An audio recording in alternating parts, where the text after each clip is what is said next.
কোরআন শরীফ তো আমরা মুসলমানরা সবসময় পড়ি। মুসলমানরা বাদ দিয়ে অন্য কোনো ধর্মের লোকেরা যদি কোরআন শরীফ পড়ে সেক্ষেত্রে কি সেম সওয়াব পাওয়া যাবে? আমরা যেরকম পাই ওরা এরকম পাবে? যে সুন্দর আমাদের সাথে সুন্দর কথা বলছেন। জি ভাই, যেটা বলছেন অন্য ধর্মের লোক কোরআন জানার জন্য, সত্য জানার জন্য আপনি দিতে পারেন।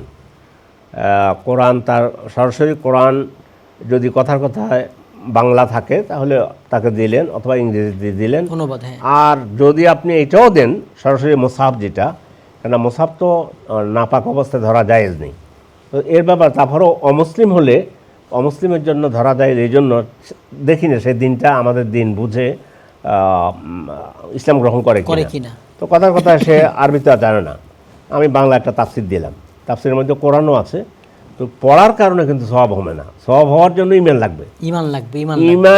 ইমান দিয়ে শুরু হলো সওয়াবের জন্য। আপনার ইমান নেই, নাউজুবিল্লাহি মিন যালিক, XYZ কোনো ব্যক্তি ইমান নাই কিন্তু কোরআন এক খতম দিয়েছে, 1 পয়সা লাভ হবে, সব zero zero zero zero zero, এক লাগবে আগে। হ্যাঁ, সব জিরো। কারণ হলো আপনি ইমান আনার পরে একটা মিষ্টি হাসি দিয়েছেন, ইনশাআল্লাহ জান্নাতে গিয়ে আপনার মিষ্টি হাসিটা পেয়ে যাবেন, সাদাকা সওয়াব পেয়ে যাবেন। তো ইমান হলো আসলে, এই জন্য ইমানের মতো সম্পদ। একটা দোয়া এভাবে করবেন রমজান মাসে, আল্লাহুম্মা আশকুরুকা আলা নি'মাতিল ঈমান, আল্লাহ আপনার শুকর আদায় করি আমাকে যে ইমানের মতো নিয়ামত দান করেছেন। তো আপনি যেটা বলেছেন অন্য ধর্মের হলে ওনাকে পড়তে দিন, হ্যাঁ পড়তে দিন, কোরআন শরীফের দিন যে পড়ে দেখেন, সেটা হলো আপনার আশা থাকবে এটা। যদি কোরআন পড়ে সে যদি ঈমান আনে, আলহামদুলিল্লাহ, বিশাল ব্যাপার। এটা বহু আছে, ইউরোপে বিশেষ করে এটা হয়। ইউরোপে আমরা যারা ইসলাম গ্রহণ করে তাদের হাতে কোনো না কোনোভাবে কোরআন পড়েছে, দেখে দেখে তার মনের সব কথা এখানে আছে, বহু ইতিহাস এটার আছে। তো এই জন্য উনি যেটা মুদ্রা কথা, শুধু পড়লেই সওয়াব না, ওনার সওয়াব হবে না, আপনার হবে। কেন?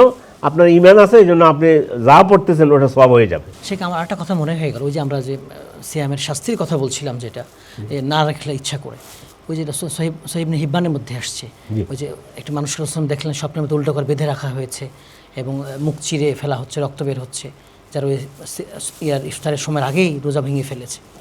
তো আমাদের সতর্কবার্তা এটা যে আমরা হেলাই খেলায় সিয়াম ভেঙে ফেলবো, এরকম না। আসলে না, অবশ্যই নয়, অবশ্যই না। তো আমরা কোরআন আবার চলে যাই যে তাহলে তেলাওয়াত পর্যন্ত আসলাম। তেলাওয়াতের পর কোরআন গবেষণা করতে হবে, তাদাব্বুর করতে হবে। মানে কোরআন নিয়ে অধ্যয়ন করা, গবেষণা করা, চিন্তা করা, ভাবনা করা আল্লাহ কি দিয়েছেন। আপনি যদি সারা বছর গোটা জীবন কোরআন নিয়ে বসে থাকেন, সত্যিকার অর্থে গবেষণায় বসে যান, গবেষণা করে এটা বলতে পারবেন না যে আমি অনেক গবেষণা করেছি। আপনি প্রশান্ত মহাসাগরে আঙ্গুলটা ডুবালেন, সেখান থেকে উঠে নিয়ে আসলে যেটুকু পানি আসবে ওটুকুই মানে আপনি হয়তো জ্ঞান নিতে পারবেন কোরআন থেকে। এক অসাধারণ কিতাব, এক অলৌকিকত্ব এর মধ্যে রয়েছে, প্রতিটা শব্দের মধ্যে অলৌকিকত্ব রয়েছে। তো এই জন্য কোরআন অধ্যয়ন করতে হবে। আল্লাহ তাআলা বলেন, আফালা ইয়াতাদাব্বারুনাল কোরআন আম আলা কুলুবিন আকফালুহা, এরা কি কোরআন অধ্যয়ন করে না, গবেষণা করে না, নাকি এদের হৃদয় তালাবদ্ধ?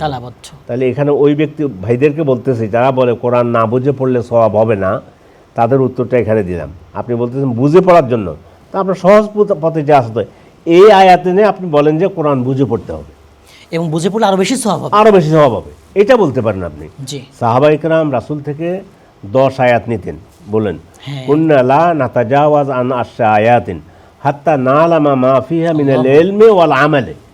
আমরা রাসূল থেকে 10 আয়াত নিতাম, নেয়ার পরে জানতাম যে এখানে কি জ্ঞান আছে, তারপরে ওই জ্ঞান অনুযায়ী কি আমল আছে সেটা করার পর আরো 10 আয়াত নিতাম।